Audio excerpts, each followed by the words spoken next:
মিমি, এই নিয়ে আমরা আরও বিস্তারিত জানতে চাই। আমাদের সহকর্মী বেলায়েত হোসেনকে আমরা ডেকে নিতে চাই স্টুডিওতে। বেলায়েত, যেটি আমরা এই বছরের শুরুতে যখন তীব্র তাপপ্রবাহ চলছিল তখনই কিন্তু একটা আশঙ্কা করা হচ্ছিল যে এবারে বৃষ্টি অনেক বেশি হতে পারে, এবং সেটাই কিন্তু হচ্ছে, এবং বন্যা পরিস্থিতিও দিন দিন আসলে অবনতিই হচ্ছে, এবং যেই কারণে আজকে খুবই গুরুত্ব সহকারে একনেকে এ নিয়ে আলোচনা হয়েছে, এবং সেখানে প্রধানমন্ত্রী বন্যা নিয়ে অনুশাসনও পর্যন্ত দিয়েছেন। আর কি কি অনুশাসন তিনি দিয়েছেন? ধন্যবাদ গালিব। আপনি জানেন যে এটি আসলে একটি রেওয়াজ যে প্রতি মঙ্গলবারেই একনেক সভা অনুষ্ঠিত হয়, কখনো কখনো বৃহস্পতিবারে হয়, তবে আজকে মঙ্গলবারেই একনেক সভা অনুষ্ঠিত হয়েছে। সকাল 10টায় প্রধানমন্ত্রী শেরেবাংলা নগর এনএসি সভাকক্ষে প্রবেশ করেছেন। 10টার কিছুক্ষণ পরে তিনি যাওয়ার পরেই একনেক সভা শুরু হয়েছে। আপনি জানেন যে একনেকের কিন্তু চেয়ারপারসন প্রধানমন্ত্রী এবং ভাইস চেয়ারপারসন হচ্ছে পরিকল্পনা মন্ত্রী। তো প্রধানমন্ত্রীর সভাপতিত্বে একনেক সভা শুরু হওয়ার পর প্রকল্পগুলো নিয়ে আলোচনার পাশাপাশি তিনি বেশ কিছু অনুশাসন দিয়ে থাকেন। কখনো কখনো প্রকল্পের খরচ কমানোর কথা বলেন, কৃষি জমিকে কাজে লাগানোর কথা বলেন, বিদ্যুতের খরচ নিয়ে বলেন, নানা বিষয় বলেন। তবে আজকে তিনি ব্যতিক্রম কিছু কথা বলেছেন। এর আগেও আমরা দেখি যে প্রতি বছরই তো আসলে বন্যা কোনো না কোনো জায়গায় হয়, কিন্তু এর আগে প্রধানমন্ত্রীকে এভাবে আসলে আশঙ্কা করতে খুব একটা দেখা গেছে বলে আমাদের জানা নেই। প্রধানমন্ত্রী এবার বন্যা পরিস্থিতি নিয়ে তিনি আশঙ্কা করেছেন। সিলেটে তো আসলে বন্যা হচ্ছে, গত 35 দিন ধরে সিলেটের বন্যা পরিস্থিতি খুবই খারাপের দিকে যাচ্ছে। তিনি বলেছেন শুধু সিলেট নয়, অন্যান্য জায়গায় বন্যা হতে পারে। তখন এটি একনেক পরবর্তী সংবাদ সম্মেলনে আমি পরিকল্পনা সচিবকে প্রশ্নটি করেছিলাম, তিনি কি পুরো দেশের কথা বলেছেন কিনা। আসলে পুরো দেশে তো আসলে সেভাবে বন্যা হয় না, বেশ কয়েকটি জেলা হয়। তবে তিনি এবারকার তার আশঙ্কাটা আমাদের কাছে মনে হয়েছে যে এবারকার বন্যা গত যে কোনো বারের চেয়ে হয়তো একটু ভয়াবহ বন্যা হতে পারে। তিনি আবহাওয়া অফিস থেকে সেই ধরনের পূর্বাভাসই পেয়েছেন। এই জন্য তিনি সংশ্লিষ্ট সকল দপ্তরকে বলেছেন যে দেশের মানুষকে রক্ষা করার জন্য বন্যার ভয়াবহতা থেকে সব ধরনের প্রস্তুতি যেন নেওয়া হয়। এর বাইরেও আরও বেশ কিছু অনুশাসন দিয়েছেন। আমরা যদি একটু দেখে নিতে চাই আসলে কি কি অনুশাসন দিয়েছেন। বন্যার কথা তো বললামই, যেটি আমি এর আগে আমার প্রতিবেদনেও দেখিয়েছিলাম যে এখন তো আসলে বৃষ্টির কারণে উন্নয়ন কাজ, ধরুন একটা রাস্তার সংস্কারের কাজ চলছে, কিন্তু বৃষ্টির কারণে সেই রাস্তার কাজ করা যাচ্ছে না। সেজন্য প্রধানমন্ত্রী বলেছেন যে জুন এবং জুলাইয়ে বৃষ্টির কারণে উন্নয়ন কাজ বিঘ্নিত হয়।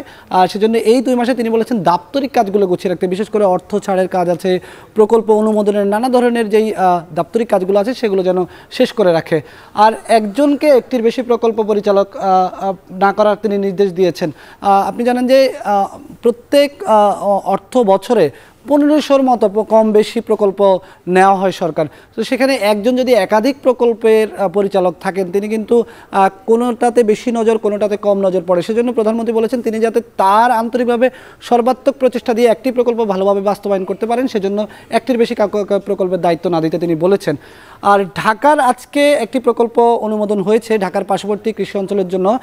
সে বিষয়ে কথা বলতে গিয়ে প্রধানমন্ত্রী বলেছেন যে ঢাকা তো আসলে চারপাশে বেড়ে যাচ্ছে, ঢাকা আবাসন বেড়ে যাচ্ছে, ঢাকার আশেপাশের অঞ্চলগুলোতে সেভাবে আসলে কৃষি জমি খুঁজে পাওয়া যাচ্ছে না। যতটুকু পাওয়া যাচ্ছে ততটুকুর একটু অংশ যেন অনাবাদি না থাকে, এই অনুশাসন তিনি দিয়েছেন। আর আজকে থেকে, গতকালকে থেকে আপনি জানেন যে নতুন অর্থবছর শুরু হয়েছে, আর অর্থবছর শুরু হওয়ার পর এটি প্রথম কিন্তু একনেক সভা। সে কারণে তিনি অনুশাসন দিয়েছেন যে সুচারুভাবে যাতে বাজেট বাস্তবায়ন করা হয়, বাজেট সম্পর্কে বলেছেন। আরেকটি কথা বলেছেন যে দেশের সবগুলো পুলিশ স্টেশনে অবকাঠামোগত নিরাপত্তা নিশ্চিত করতে। তিনি এটি বলেছেন যে আসলে যারা আমাদেরকে নিরাপত্তা দেয় তাদের অনেক সময় দেখা যায় তাদের অস্ত্রগুলো রাখার জায়গা থাকে না, তাদের যে ভবনগুলো আছে সেগুলো জরাজীর্ণ। তারাই যদি অনিরাপদ থাকে তাহলে তারা আমাদেরকে কিভাবে নিরাপত্তা দিবেন। সেজন্য তিনি বলেছেন যে প্রত্যেকটা পুলিশ স্টেশনের যেন অবকাঠামোর নিরাপত্তাটা নিশ্চিত হয়, এই অনুশাসন তিনি দিয়েছেন। মোটামুটি এই সবগুলো অনুশাসনই প্রধানমন্ত্রী দিয়েছেন আজকের একনেক সভায়। বেলায়েত, আপনার প্রতিবেদন আমরা দেখছিলাম 11টি প্রকল্পের অনুমোদন দিয়েছে আজকের একনেক সভায়। সেই 11টি প্রকল্পে কত টাকা বরাদ্দ দেওয়া আছে, কোন প্রকল্পে কত টাকা বরাদ্দ দেওয়া হয়েছে সে বিষয়ে যদি বিস্তারিত জানেন। মিম, 2024-25 অর্থ বছরের বাজেট পাশ হওয়ার পর আজকে থেকেই মূলত বাজেটের আনুষ্ঠানিক কার্যক্রম শুরু হয়ে গেছে, অর্থাৎ উন্নয়ন বাজেটের যে কার্যক্রম সেটি আজকের একনেক সভার মধ্য দিয়ে শুরু হয়ে গেছে। নতুন অর্থ বছরের আজকেই প্রথম 11টি প্রকল্প অনুমোদন দেওয়া হয়েছে, 5,459 কোটি টাকা ব্যয়। এর মধ্যে আমি একটু সংক্ষেপে বলে যাচ্ছি কি কি প্রকল্পগুলো আছে। ইসলামী আরবি বিশ্ববিদ্যালয় নামে একটি প্রকল্প আছে যেখানে 181 কোটি 88 লাখ টাকা ব্যয় হবে। এর পুরো টাকাটাই সরকারি অর্থ, এখানে কোনো বৈদেশিক ঋণ নেই।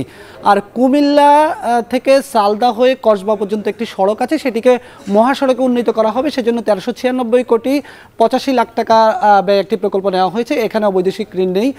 নগর অঞ্চলে ভবন সুরক্ষা করার জন্য 165 কোটি টাকা 165 কোটি 95 লাখ টাকা ব্যয়ের একটি প্রকল্প নেওয়া হয়েছে। ঢাকার পার্শ্ববর্তী নদীগুলো অর্থাৎ বুড়িগঙ্গা, তুরাগ, শীতলক্ষ্যা, বালু নদী, এই নদীগুলোর পাশে পিলার স্থাপন, ওয়াকওয়ে নির্মাণ, জেটি নির্মাণ, এই জন্য একটি প্রকল্প আজকের একটি সভায় নেওয়া হয়েছে।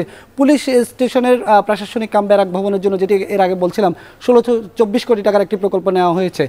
শিশু উন্নয়ন কেন্দ্রের জন্য 500, এটি মোটা দাগে 3টি জেলায় হবে, 3টি জেলার জন্য 562 কোটি 11 লাখ টাকা ব্যয় অনুমোদন একটি প্রকল্প নেওয়া হয়েছে। এরপরে আরও 5টি প্রকল্প আছে, যদি আমি পরবর্তী প্রকল্পগুলো দেখে নিই। আসলে যে ঢাকা অঞ্চলে কৃষি উন্নয়নের কথা বললাম, প্রধানমন্ত্রী অনুশাসনে এই কথাটি এসেছে। একটি প্রকল্প আছে বরগুনা এবং মুন্সিগঞ্জ জেলার পল্লী অবকাঠামো উন্নয়নের জন্য 2টি প্রকল্প নেওয়া হয়েছে। আর রায়পুর আর সোলার প্ল্যান্টের ভূমি অধিগ্রহণের জন্য একটি প্রকল্প আছে এবং বিসিক মুদ্রণ শিল্পনগরীর জন্য একটি প্রকল্প আছে। সব মিলিয়ে আজকের যে প্রকল্পগুলো আমরা দেখেছি, আজকের প্রকল্পের সরকারি অর্থায়নটাই বেশি, বৈদেশিক ঋণের পরিমাণটা একটু কম আজকের প্রকল্পে।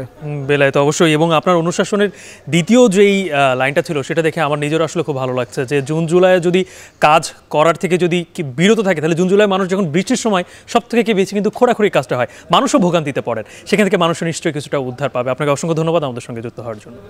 ধন্যবাদ। গালিব, এবারে একদমই ভিন্ন একটি প্রসঙ্গে, যেহেতু আমরা এতক্ষণ একনেক সভা নিয়ে কথা বলছিলাম, শান্তবাজার শুরুতেই কিন্তু আমরা একটি প্রসঙ্গ বলেছিলাম এবং বলেছিলাম সেই বিষয়টি নিয়ে আলোচনা করবো। সেটি হচ্ছে যে